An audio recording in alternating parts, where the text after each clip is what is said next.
바울의 선교가 시작되었습니다.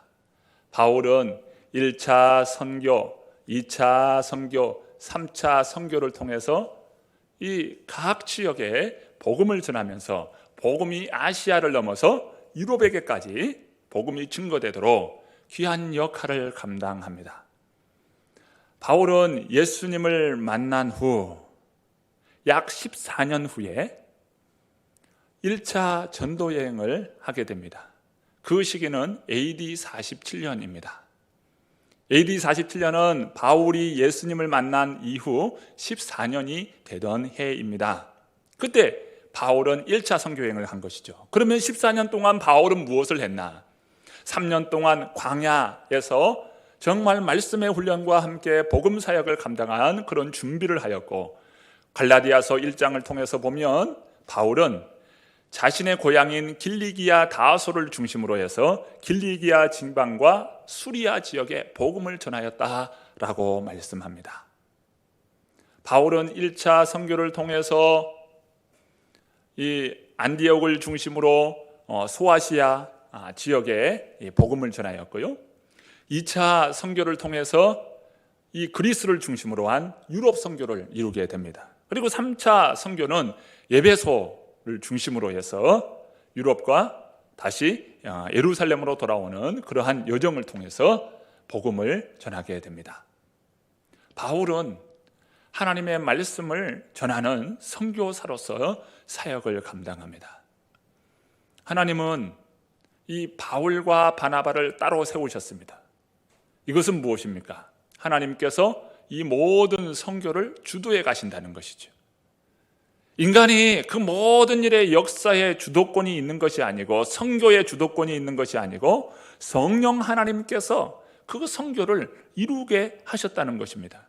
인간이 만드는 이 마음에서 일어나는 의지적인 결단, 그것과는 다른 것이죠. 성령께서 은혜와 능력 가운데, 인도하심 가운데 성령의 감동과 감화로 이루어지는 선교 사역이었다는 것이에요. 사도행전의 저자는 바울이 이 복음 전하는 모습들을 아주 생생하게 기록합니다. 바울과 바나바는 구브로 섬의 선교를 성공적으로 이끌었어요. 이제는 구브로 섬에서 위쪽 소아시아 지역, 즉 이 소아시아는 지금의 터키 중부 지역입니다. 터키의 중간 부분이에요. 현재 지도를 통해서 보면은 그 소아시아, 바로 터키, 지금의 터키의 중반부에 되는 그 지역에 복음이 들어가도록 하는데, 구브로 섬에서 배를 타고 밤빌리아 버가로 이동합니다. 자, 본문 13절 말씀 읽어봅니다. 함께 읽습니다.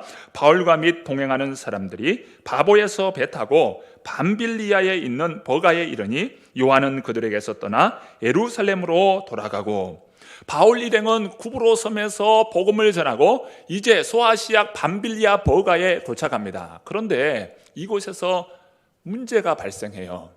함께 동행했던 마가 요한이 예루살렘으로 돌아가는, 회항하는 이러한 사건이 일어나게 됩니다.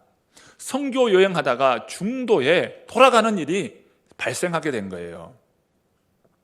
오늘 본문은 마가 요한이 왜 중도에 포기하고 돌아갔는지 설명하고 있지 않습니다. 2차 선교 여행을 떠날 때에 바울과 바나바가 논쟁하며 다투는 일이 생깁니다. 그 문제는 바로 그 마가 요한 때문에 그래요. 마가 요한을 데리고 갈 것인가, 아니면 데리고 가서는 안 될 것인가, 이것으로 다투게 된 겁니다. 결국 이 문제로 인해서 바울과 바나바가 서로 갈리는 이러한 일이 생기게 돼요. 그러면 이 마가 요한은 왜 중도에 포기하고 예루살렘으로 돌아왔냐 이거예요. 학자들에 의하면 이 선교 지역은 질병에 노출되잖아요. 그리고 많은 위험이 뒤따르게 되니 두려움 때문에 중도에 포기하였을 것이다 라고 하는 그러한 이유와, 또 하나는 이 선교의 주도가 이 바나바가 주도해야 하는데 바나바가 아닌 바울이 선교를 주도하는 거예요. 안디옥 교회 지도자였던 바나바가 주도해야 하는데 바울이 주도하는 것에 대하여 불만을 품음으로 마가 요한이 중도의 예루살렘으로 돌아오게 되었다. 분명한 이유는 알 수 없지만 중요한 문제가 발생한 것입니다. 우리가 잠깐 지도 하나를 살펴보면 좋을 것 같아요. 우리 방송실 한번 지도를 한번 띄워주시기 바랍니다.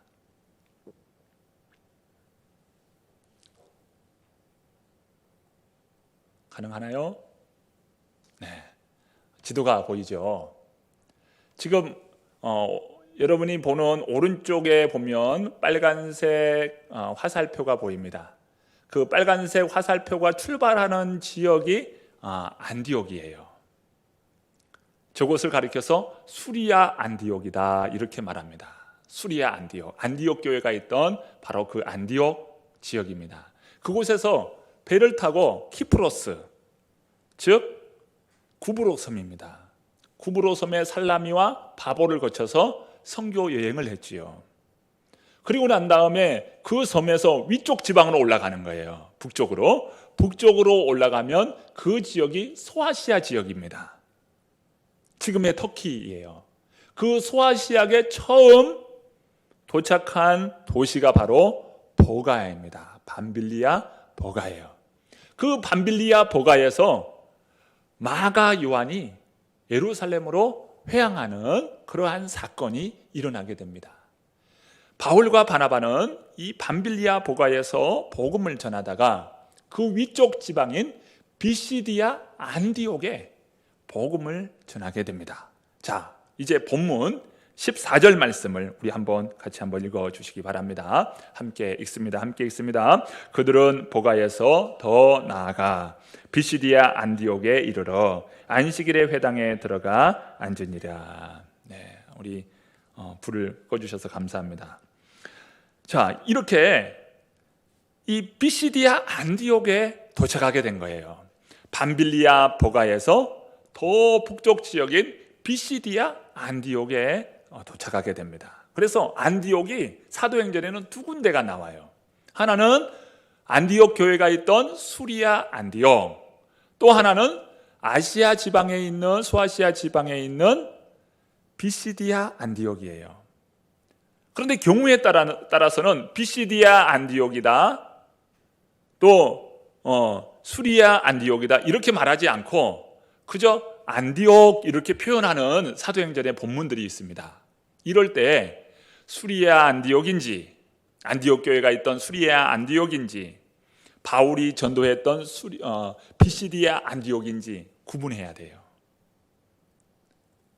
이게 이제 읽다 보면은 헷갈리는 거예요. 똑같은 안디옥이 나오기 때문에 그렇습니다. 그래서 본문의 문맥 안에서 이 안디옥이 어디 안디옥이냐 이것을 기억해 둘 필요가 있습니다.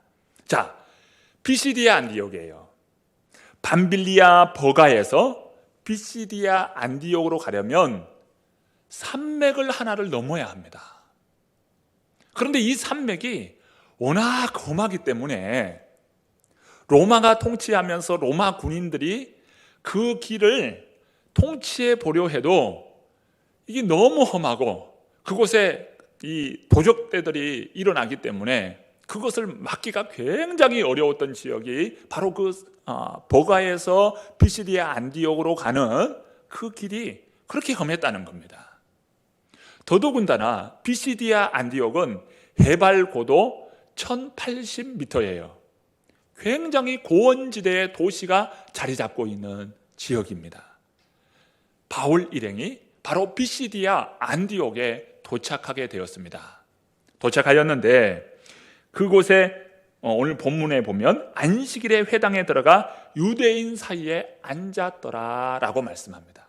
지금 회당에 들어가서 유대인 사이에 앉은 거예요. 그때 회당장이 이 바울 일행을 보면서 혹시 우리 모인 이 사람들, 회당에 지금 모인 사람들 가운데에 함께 권면할 그러한 기회를 이 바울 일행에게 제안하는 겁니다. 자, 그 본문이 15절 말씀이에요. 자, 15절 말씀 함께 읽어봅니다. 율법과 선지자의 글을 읽은 후에 회당장들이 사람을 보내어 물어 이르되 형제들아 만일 백성을 권할 말이 있거든 말하라 하니. 자, 사람을 보내어서 이 바울과 그 바나바, 그 바울 일행을 보면서 혹시 우리에게 권할 말이 있느냐, 이런 기회를 주는 거예요. 회당 예배는 통상적으로 율법서인 율법의 말씀, 모세오경을 중심으로 한 말씀을 그 단락을 구분해서 한 단락을 읽고요. 그리고 선지서 중에서 한 단락을 구분해서 읽습니다. 그래서 3년 동안 구약 성경을 이 회당에서 쭉 낭독하게 되어 있어요. 그러니까 3년 동안 계속 회당 그 모임을 참여하면 3년 안에 구약 성경 한 번을 읽도록 그렇게 만들었습니다. 그래서 히브리어 원전에 보면은 이 히브리어 알파벳 세타, 이 삼각형을 거꾸로 그려놓은 것 같아요. 그런 세타라고 하는 것이 있는데 이것은 읽기법에 필요한 부분입니다. 그래서 단락 구분을 해놓은 거예요. 이것을 가리켜서 이 세타를 세테르라고 불립니다. 이 세테르가 표시가 되어 있어요. 그러니까 세테르에서 다음 세테르까지 한 단락을, 그 단락을 읽어라 라고 하는 읽음의 표시가 바로 그 세테르 표현입니다. 그래서 이 회당 예배는 율법의 말씀을 읽고 선지서 말씀을 읽어요. 그리고 난 다음에 회당장은 어떤 권면의 말을 합니다. 그때 권면의 말을 할 때 그 회당장이 권면의 말을 하기도 하지만 또 어떤 특정한 사람을 세워서 권면의 말을 듣도록 합니다. 그런데 회당장이 바로 그 바울 일행에게 너희가 권면할 말이 있느냐라고 기회를 주는 거예요. 그도 가능할 것이, 사도 바울은 어떤 사람입니까? 사도 바울은 가말리엘로부터 수학받은 문화생이에요. 그리고 당대의 바리새인입니다. 뿐만 아니라 그는 랍비였어요. 바울은 그런 사람이었습니다. 바리새인이면서 랍비였어요. 아주 존경받는 가말리엘로부터 수학받은 사람입니다. 그러니까 대단한 사람인 거예요. 그렇기 때문에 이 바울에게 그러한 권면의 말을 부탁한 것입니다. 자, 그때 바울은 어떠한 모습으로 말씀을 그들에게 전했는지 모습이 나타납니다. 본문 16절 말씀입니다. 읽어봅니다. 바울이 일어나 손짓하며 말하되 이스라엘 사람들과 및 하나님을 경외하는 사람들아. 바울은 회당 그 모인 사람들 앞에 섰습니다. 그런데 바울은 그 자리에서 일어섰다고 말씀하고 있어요. 보통 관례에 따르면 유대인들은 어떠한 것을 가르칠 때면 앉아서, 의자에 앉아서 말씀을 설법하고 가르칩니다. 그런데 바울은 그 자리에서 일어났다는 거예요. 그러면서 손짓을 하면서 하나님의 말씀을 전하는 것입니다.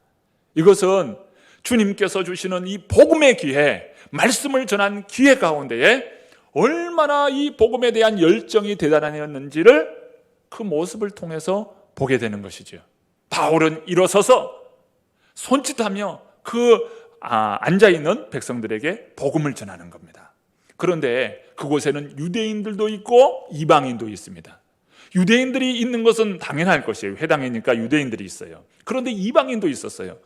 이 이방인들은 유대교로 개종한 사람들입니다. 그들은 율법의 말씀을 듣고 회당 예배를 드렸던 사람들이에요. 그 사람들이 함께 그 회당에 모였는데 바울이 이처럼 설교하는 것이죠. 자, 그 내용에 대하여 지금 말씀하는데요. 17절 말씀입니다. 읽어봅니다. 이 이스라엘 백성의 하나님이 우리 조상들을 택하시고 애굽 땅에서 나그네된 그 백성을 높여 큰 권능으로 인도하여 내사. 이스라엘의 하나님은 자신들의 조상을 선택하셨다고 말씀합니다. 그리고 그 조상의 하나님은 곧 이스라엘의 하나님이셨다라고 말씀합니다. 그래서 이스라엘의 하나님은 이방인 가운데 특별히 애굽에 종살이했던 그 백성들을 하나님의 큰 권능으로 출애굽하였음을 말씀합니다. 출애굽 과정을 이야기하는 거예요. 그러면서 광야 40년을 이야기합니다. 자, 본문 18절 말씀입니다. 함께 읽습니다. 광야에서 약 40년간 그들의 소행을 참으시고, 하나님은 이스라엘을 위해 오래 참으시면서 특별히 광야 40년 동안 참으시면서 그 백성을 인도하셨다는 거예요. 광야는 어떤 곳입니까? 광야는 물이 없고 살 수 없는 곳이 광야입니다. 그 광야 40년을 보낸다는 것은 어마어마한 일이었어요. 한 사람도 아니고 이스라엘의 60만의 그 백성들을 먹이면서 그들을 돌본다는 것은 어마어마한 사건이었어요. 가정에요, 자녀, 과거에는 10명도 낳고 그렇지 않습니까? 그런 10명의 자녀를 그 부모가 가르치고 그 자녀를 다 출가 보내면서 일생을 사셨던 분들이 우리의 부모님이시잖아요. 10명 기르는 것도 힘든데 여러분 60만 명이에요. 얼마나 그건 가히 상상할 수 없는 일이죠. 애굽으로부터 이 말하면 가나안 땅까지 그 거리는 직선거리로 쭉 되어보면 약 400km입니다. 400km면 열흘이면 가는 거리예요. 어린아이 그리고 또 노인들, 가축들 이러한 것을 고려하더라도 한 달이면 갈 수 있는 거리예요. 한 달이면 갈 수 있는 거리. 그런데 그 한 달이 아니라 40년을 광야 생활을 하도록 하나님은 이끄셨어요. 광야는 살 수 없는 곳이, 하나님의 도우심, 하늘이 열리지 않고서는 살 수 없는 곳, 그 광야, 그곳에서 하나님은 기적을 베푸시고 하나님의 은혜 속에서 광야 40년을 살게 하셨습니다. 왜 사도 바울은 광야 이야기를 이야기했을까요? 그 광야 40년은 하나님의 주도적인 은혜로 말미암아 이스라엘을 인도하셨다라고 하는 것을 말하고자 하였습니다. 자, 이어서 19절 말씀이에요. 함께 읽어봅니다. 가나안 땅 7족속을 멸하사 그 땅을 기업으로 주시기까지 약 450년간이라. 가나안 7족속, 여기 헷, 히브, 아가 7개 족속이에요. 그 7개 족속을 이스라엘에게 하나님께서 그 족속을 몰아내고 그 땅을 차지하도록 하셨어요. 이스라엘이 광야 40년 동안 거하면서 그들이 전쟁 연습을 했나요? 무기를 준비했나요? 아무것도 없는 그 이스라엘 백성을 성곽을 쌓고 무기로 무장한 가나안 군인과 맞서 싸우게 했어요. 그런데 어떻습니까? 여리고성이 무너지지를 않나. 왕벌을 내려서 그 벌 통해 가지고 싸우지를 않나. 또 일기를 주장을 해서, 날씨를 주장해서 싸움에서 이기지를 않나. 무기가 필요 없도록 하나님은 그 싸움을 주대해 나가시면서 그 가나안 땅의 그 족속들을 몰아내고 그 땅을 차지하도록 하셨어요. 이게 하나님의 주도적인 역할이었습니다. 지금 회당에 모인 사람들은 바울의 설교를 들으면서 자신들의 구약의 역사, 성경에 나타난 역사를 재확인하고 있습니다. 이제 바울은 20절과 21절을 통해서 사사와 사무엘 시대를 이야기합니다. 20절, 21절 말씀 읽어봅니다. 그 후에 선지자 사무엘 때까지 사사를 주셨더니 그 후에 그들이 왕을 구하거늘 하나님이 베냐민 지파 사람 기스의 아들 사울을 40년간 주셨다가 사무엘 때까지 하나님께서 사사를 주셨어요. 이스라엘은 본래 애굽의 종이었습니다. 종살이 했던 종들이었어요. 그런데 그 종을 이끌어서 하나님께서 하나님 나라를 세우시고 그 하나님 나라의 그 통치자는 하나님이셨어요. 그 이스라엘의 백성들의 왕은 하나님이십니다. 이스라엘에게 또 다른 왕이 필요 없어요. 그런데 이스라엘 백성들은 주변 나라를 보았습니다. 주변 나라를 보니 세상 나라의 왕이 있더라는 거예요. 그래서 이스라엘 백성들은 하나님 왕 말고 세상 나라처럼 인간이 세우는 그 왕을 요구합니다. 그 왕을 주십시오. 요구한 거예요. 하나님께서 이야기합니다. 그 왕이 필요치 않다. 그러한 왕을 세우게 되면 너희가 이러이러한 문제를 겪어야 된다. 그럼에도 불구하고 아무튼 우리는 왕이 필요하니 왕을 주십시오. 백성들이 요구합니다. 사무엘상 12장 13절 이제 너희의 구한 왕 너희의 택한 왕을 보라 여호와께서 너희 위에 왕을 세우셨느니라. 하나님께서 그 왕을 세우실 때는요 기쁨으로 그 왕을 세워준 것이 아니에요. 호세아서 13장 11절 말씀을 보면 내가 분노함으로 내게 왕을 주고 진노함으로 패하였노라.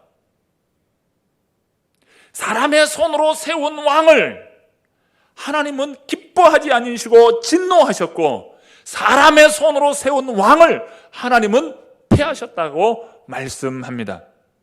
하나님은 사울 왕을 패한 후에 다윗을 왕으로 허락합니다. 자, 본문 22절 말씀입니다. 읽어봅니다. 패하시고 다윗을 왕으로 세우시고 증언하여 이르시되 내가 이새의 아들 다윗을 만나니 내 마음에 맞는 사람이라 내 뜻을 다 이루리라 하시더니 하나님은 사울 왕을 패하시고 다윗을 왕으로 세우셨습니다. 사울은 이스라엘 백성, 즉 사람이 세운 왕이에요. 그러나 다윗은 하나님께서 택하시고 기름 부어 세운 왕이에요. 이 차이점이 있는 겁니다. 사람이 세운 왕 사울, 하나님이 기름 부어 세운 왕 다윗. 왜 바울은 다윗 왕을 언급하면서 이처럼 하나님이 택하여 세운 왕, 내 마음에 맞는 사람이라 라고 말하면서 다윗 왕을 이야기할까요? 바로 다윗을 통하여 주신 하나님의 언약 때문입니다. 사무엘하 7장은 하나님께서 다윗에게 주신 다윗 언약을 말씀하는데요. 그 가운데 사무엘하 7장 12절 말씀입니다. 내 수완이 차서 내 주상들과 함께 누울 때에 내가 내 몸에서 날 내 씨를 내 뒤에 세워 그의 나라를 견고하게 하리라. 선지자의 예언대로, 나단 선지자의 예언대로 다윗의 계보를 통하여 메시아를 주기로 약속했는데 그 메시아가 바로 우리가 보고 있는, 우리가 보았던 바로 나사렛 예수, 십자가에 달린 바로 그 예수가 다윗의 계보를 통하여 오신 메시아였음을 이야기합니다. 자, 본문 23절 말씀 읽어봅니다. 함께 했습니다. 하나님이 약속하신 대로 이 사람의 후손에서 이스라엘을 위하여 구주를 세우셨으니 곧 예수라. 다윗의 계보에서 이스라엘을 구원할 한 왕, 그 왕을 허락하여 주시리라 약속했는데 다윗의 계보를 통하여 오신 왕이 있는데 그분이 바로 예수 그리스도라는 거예요. 이스라엘이 생각하고 그들이 기대했던 메시아 왕은 어떤 왕입니까? 세상을 구원할, 즉 군사적인 왕, 정치적인 왕을 생각했어요. 그러나 하나님께서 기대하시고 하나님께서 보내주시기로 한 메시아 그 왕은 정치적인 왕, 군사적인 왕이 아니라 세상에 생명을 주고 구원을 줄 왕이라는 거예요. 다윗의 계보를 통하여 오신 왕은 세상을 구원할 구주, 그 구주 되신 예수님이 생명의 구주 되시고 영원한 왕 되신 예수 그리스도를 이들은 그 메시아를 보고도 그 메시아를 십자가에 달아 죽였다 이 말입니다. 바울은 다윗 언약이 예수 그리스도를 통하여서 성취되었음을 말씀합니다. 하나님께서 이루시는 구원, 그 구원의 사건을 완성시킬 바로 메시아로서 예수 그리스도가 오셔서 그 말씀, 구약에 예언된 말씀을 성취했다. 다윗에게 주었던 다윗 언약을 성취했다라고 말씀합니다. 그러면서 세례 요한을 언급해요. 자, 본문 24절 말씀 읽어봅니다. 함께 있습니다. 그가 오시기에 앞서 요한이 먼저 회개의 세례를 이스라엘 모든 백성에게 전파하니라. 세례 요한은 회개의 세례를 전파한 사람이었습니다. 그의 메시지는 어떤 메시지였을까요? 25절 말씀이에요. 함께 읽어봅니다. 요한이 그 달려갈 길을 마칠 때에 말하되 너희가 나를 누구로 생각하느냐? 나는 그리스도가 아니라 내 뒤에 오시는 이가 있으니 나는 그 발에 신발끈을 풀기도 감당하지 못하리라 하였으니 세례 요한이 증거하고자 했던 것은 나는 그리스도가 아니요 그리스도께서 오시도록 준비하는 자이다. 나는 준비하는 자이고 나는 그리스도가 아니다. 내 뒤에 오시는 분이 있는데 그분은 바로 메시아요 그리스도이신데 나는 그의 앞에서 신발끈을 풀기도 감당하지 못할 자이다. 자신의 분명한 정체성을 통하여서 예수 그리스도 메시아의 권위를 인정하고 증언합니다. 세례 요한이죠. 바울은 세례 요한의 고백을 통해서 메시아의 권위와 정체성을 확고히 합니다. 오늘 말씀을 통해서 보면 바울은 이스라엘 역사를 개관합니다. 아주 짧은 말씀을 통해서 구약의 역사를 개관하고 있는 것을 보게 됩니다. 조상을 택하시고 출애굽 과정과 또 그 과정에서 가나안 광야 여정과 가나안 땅과 왕을 세우는 그러한 과정 통해서 바로 그 모든 초점이 예수 그리스도 메시아를 향하여 초점을 맞추고 있어요. 바로 복음의 메시지, 복음 설교였습니다. 바울의 설교는 청중들의 마음이 그리스도께 향하도록 합니다. 오늘 우리의 심령, 오늘 우리의 마음이 어디를 향하여 초점을 맞춰야 합니까? 예수 그리스도를 향하여 초점이 맞춰져야 해요. 우리의 구원자 되시는 예수 그리스도, 그 구원의 예수 그리스도께 오늘 우리의 마음과 삶이 초점을 맞출 때 오늘 우리는 복음의 사람이 되는 것입니다. 그리스도의 사람이 되는 거예요.